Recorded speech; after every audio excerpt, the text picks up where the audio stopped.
ఇంకోటి అధ్యక్ష, ముఖ్యమంత్రి గారు ఒక మాట చెప్పారు, మేము ఇల్లుకి స్టిక్కర్లు అంటేసారు అధ్యక్ష, మా ఇంటికి 2 అంటేసారు.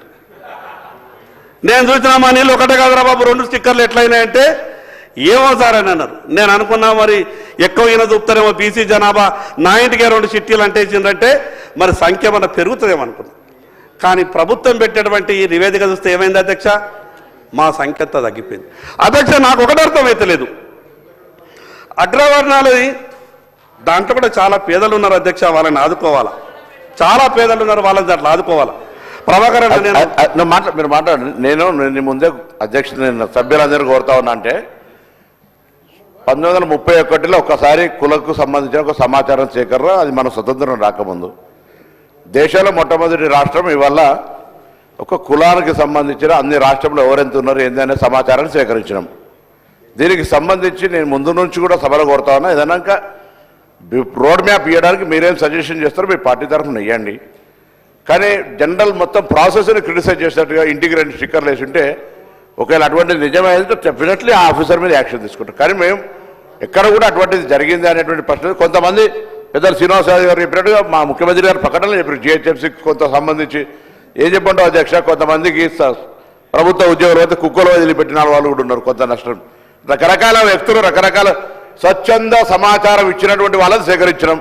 చాలా మంది ప్రముఖులు ఈ రాష్ట్రంలో ఆదర్శవంతం అనుకుంటే వాళ్ళు సమాచారం ఇవ్వలేదు అధ్యక్ష. కాబట్టి ఆ విషయాల దగ్గరికి ఎక్కడికి పోకుండా గౌరవ సభ్యుని నేను ఏం కోరుతున్నా అంటే, ఇది రేపు రాజకీయంగా, విద్యాపరంగా, ఉపాధి పరంగా సమాజంలో గౌరవంగా తలెత్తుకి తిరగడానికి సంబంధించి ఒక డాటా మంచి క్షేత్రస్థాయిలో శాస్త్రీయ పద్ధతిలో అధికారులు చదువుకున్నటువంటి ఐఏఎస్ అధికారులు పర్యవేక్షణకు సంబంధించి బీహార్ వేరే రాష్ట్రంలో జరిగిన దానికంటే ఎక్కువ మార్పు చేసి నేను కూడా ప్రత్యక్ష సాక్షిని భాగస్వామిని అధ్యక్ష. నేను నా వర్గాలకు న్యాయం వస్తే నేను మెత్తవలేదన్నా డెఫినెట్లీ మీరు తప్పకుండా గట్టిగా మాట్లాడతాం, జరిగినప్పుడు కూడా మాట్లాడతారంటే అవివేకంగా మారుతుంది. నేను కూడా ఇప్పుడు ఏమంటున్నా, మిమ్మల్ని దయచేసి గౌరవ బలహీన వర్గాల శాసనసభ్యుడిగా మీరు ముందు సీట్లో రావాలని కోరుకుంటూనే మీరు మీ పార్టీకి సంబంధించిన ఐడియాలజీ చెప్పండి, భవిష్యత్తు న్యాయం జరగడానికి ఒక రోడ్ మ్యాప్ ఇవ్వండి.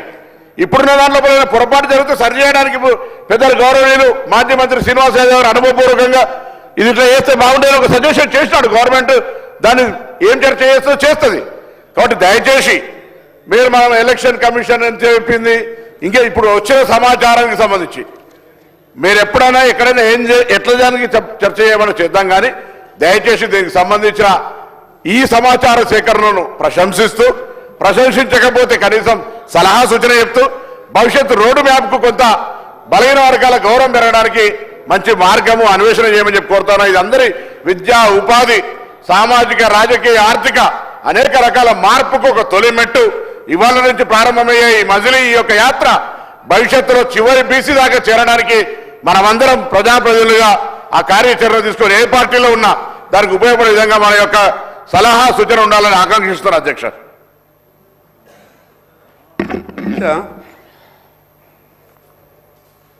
నేను ముందే అన్నా, మా ప్రభాకర్ అన్న బాగా గట్టిగా మద్దతు ఇస్తున్నా. కానీ అంటే ఈ ప్రభాకర్ అన్న మాట్లాడేటటువంటి మాటలు ఏమనిపిస్తున్నాయంటే, 2 స్టిక్కర్లు అంటేస్తేనే అధికారుల మీద చర్యలు తీసుకుంటామన్నారు. చాలా సీరియస్ అండి అధ్యక్ష ఇది. 2 స్టిక్కర్లు అంటేస్తే ఎవరు ఆ 2 స్టిక్కర్లు అంటేసిన వాళ్ళ మీద అధికారుల మీద చర్యలు తీసుకుంటాం, వాళ్ళ పేర్లు కూడా చెప్తే మంచిదని చెప్పారు. కానీ 98 లక్షల జనాభా తగ్గించిన వాళ్ళు దాని గురించి చెప్తలేరు. 2 స్టిక్కర్లు వేస్తే మాత్రం వాళ్ళ మీద చర్యలు అంటారు. 98 లక్షల జనాభా తగ్గించారు, 98 లక్షల జనాభా తగ్గించారు. నేను ఏమంటానంటే అధ్యక్ష, అన్నా నేను మీ ప్రభుత్వాన్ని ఒక మాట అంటలేను అన్నా. గౌరవ ఉత్తమ్ కుమార్ రెడ్డి స్పీకర్ సార్,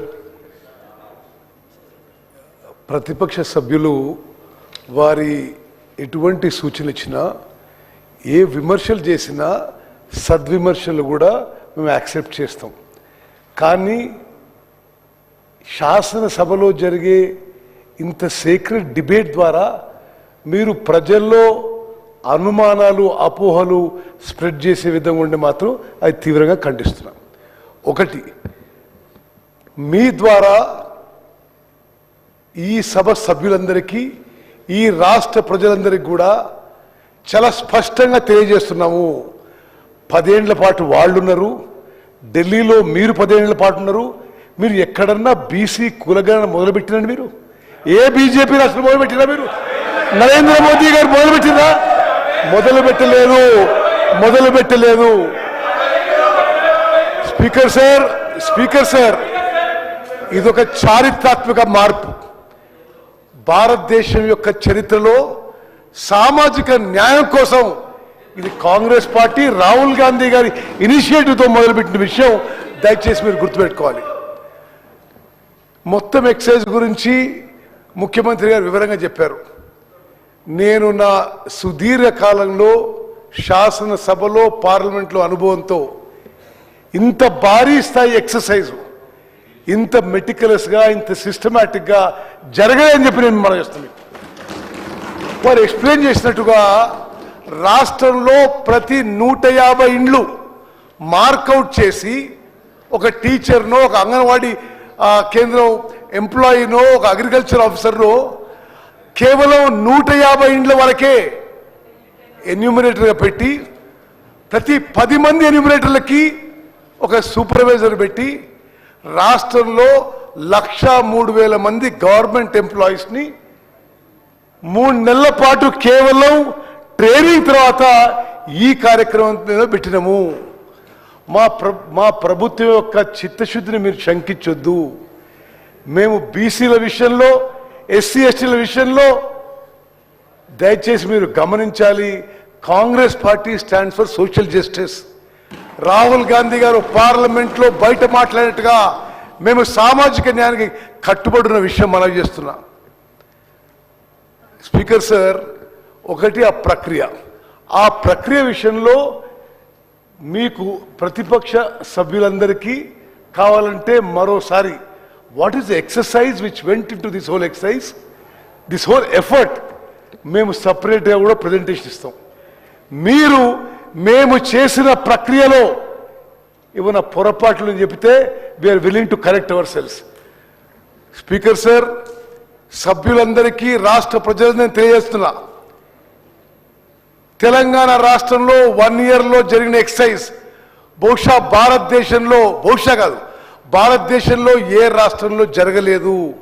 ఇంత మెటికులస్గా, ఇంత సిస్టమేటిక్గా, ఇంత ఇంక్లూజివ్గా ఎక్కడ జరగలేదని చెప్పి నేను మనం చేస్తున్నాను.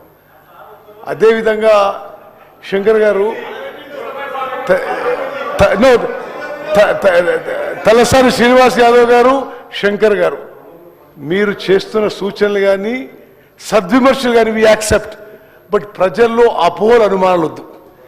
మీరు ఏదో ఫిగర్స్ కలిపి మీరు తగ్గిపోయినట్టు. ఎవరు తగ్గలేదు. దేనికి తగ్గినరు? ఏ ఫిగర్ పోల్స్తున్నారు మీరు? ఇదంతా చాలా సైంటిఫిక్గా, సిస్టమేటిక్గా, లాజికల్గా చేసిన ఎక్సర్సైజ్. నేను మళ్ళోసారి మీకు మనం చేస్తున్నా, ఎవరిదో పర్సంటేజ్ తగ్గిందని మీరు రకరకాలుగా మనం చేస్తున్నారు. రాష్ట్రంలో ఎస్సీ పాపులేషన్కి 17.43% ఈ యొక్క మరి సోషియో ఎకనామిక్ సర్వేలో మరి వచ్చిన రిజల్ట్.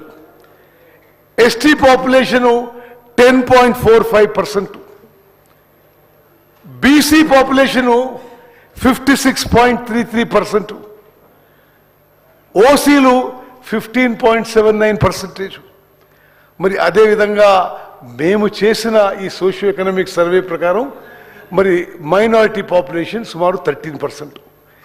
నేను మీకు ఏం మనం చేస్తున్నానంటే స్పీకర్ సార్, ఒకటి ఈ ఎక్సర్సైజ్ అయితే అధికారులు మరి చాలా సిస్టమేటిక్గా ప్లానింగ్ డిపార్ట్మెంట్ ద్వారా రాష్ట్ర వ్యాప్తంగా చేయడం జరిగిందో, ఎస్, మా లెక్కల ప్రకారం రాష్ట్ర జనాభా 3,70,00,000. 3,70,00,000లో 3,54,00,000 మందికి ఇండివిజువల్ సర్వే జరిగింది. మేము వచ్చిన లెక్క ఫిజికల్గా లెక్క ఎంత వచ్చిందంటే 4,20,00,000 ఉండాలి, 5 కోట్లు ఉండాలంటే దానికి ఎవరేం చేయాలి? ఇది సిస్టమేటిక్గా మొత్తం రాష్ట్రంలో ప్రతి ఇంటికి మార్కింగ్ జరిగి, లిస్టింగ్ జరిగి, ఎన్యూమినేటర్స్ మార్క్ అయ్యి, ట్రైనింగ్ అయ్యి, ఇంటింటికి పోయిన సర్వే. మరి ప్రతిపక్ష శాసనసభ్యులు మనం చేస్తున్న సెన్సస్ లో కూడా బహుశా ఇంత సిస్టమేటిక్ జరగకపోయిండొచ్చు. ఈ ఫిగర్స్ లో దయచేసి మీరు అనుమానాలు అపోహలు కలిగించొద్దు. మా ప్రభుత్వం సోషల్ జస్టిస్ పక్షాన ప్రత్యేకంగా బీసీలకు సోషల్ జస్టిస్ చేయడానికి పూర్తిగా కట్టుబడి ఉన్నాము. రిజర్వేషన్స్ ఎంత పర్సెంటేజ్ చేయాలి తప్పనిసరిగా ఈ శాసనసభలో తీర్మానం చేసి పార్లమెంట్ పంపిద్దాం. మీరు షెడ్యూల్ 9 పెడతాడు పెట్టండి.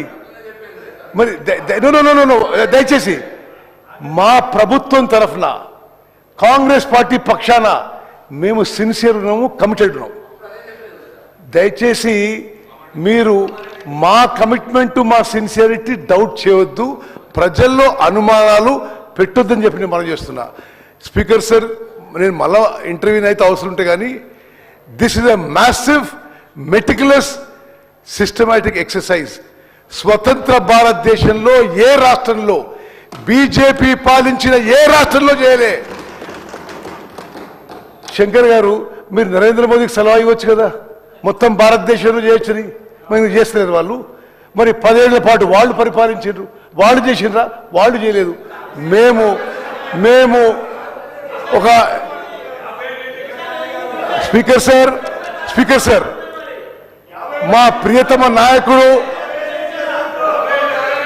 లోక్సభ ప్రతిపక్ష నాయకుడు రాహుల్ గాంధీ గారి ఇన్స్పిరేషన్తో సోషల్ జస్టిసే ధ్యేయమని ముందుకు పోతున్నాము.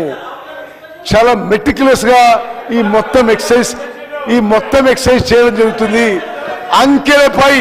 అంకెలపై అనుమానం చేస్తే మరి మీకు మొత్తం అసలు ఎక్సర్సైజే దాన్ని డెఫర్ చేయాలంటారు, పోస్ట్పోన్ చేయాలంటారు. ఇది చాలా సిస్టమేటిక్ గా సీరియస్ గా జరిగిన ఎక్సర్సైజ్. ఈ అంకెలు జెన్యూన్. దయచేసి తగ్గింది అంటారు. దేన్ని పోల్చి మీరు తగ్గింది అంటున్నారు? What are you comparing with? ఇది జెన్యూన్ ఫిగర్స్.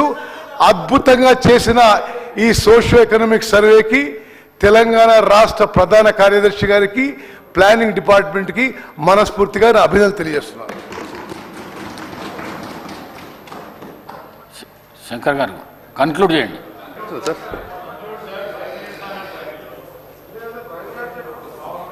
గౌరవ మంత్రివర్యులకు నేనేం తప్పుడు చెప్పలేదు అధ్యక్ష. నేను ప్రభుత్వ వెబ్సైట్లో నుంచి మాత్రమే తీసుకున్నా. ఇంకొకటేమో ప్రభుత్వం ఇచ్చినటువంటి లెక్క తీసుకున్నా. రెండుంటి కంపేర్ చేసి చెప్తున్నా. మంత్రి గారు ఏమంటారు ఒక మాట, లేదు మేము ఎక్కడా కూడా తగ్గించలేదు అనే మాట మాట్లాడుతున్నాడు. అధ్యక్ష, నాకు ఒకటి తెలియకడుగుతున్నా. 2014లో ఉన్నటువంటి సంఖ్య 2024కు వచ్చే వరకంటే 21 లక్ష తగ్గింది. ఇది తప్పు కాదా? ఒకటే నిమిషం. ఐఎమ్ సారీ మిమ్మల్ని ఇంటర్వ్యూ చేస్తున్నా. 2014 ఏ సంఖ్య అంటుండే నేను? 2014లో జాతీయ స్థాయిలో సెన్సస్ జరిగిందా? 2014లో ఏ ఫిగర్స్ కోట్ చేస్తుందో చెప్పాలి. దానికి ఏ అథారిటీ ఉంది, ఏ డాక్యుమెంట్ ఉంది, దయచేసి చెప్పాలి. మనం చేస్తున్నాం. అది కూడా చెప్తా అధ్యక్ష, అది కూడా చెప్తా మీకు.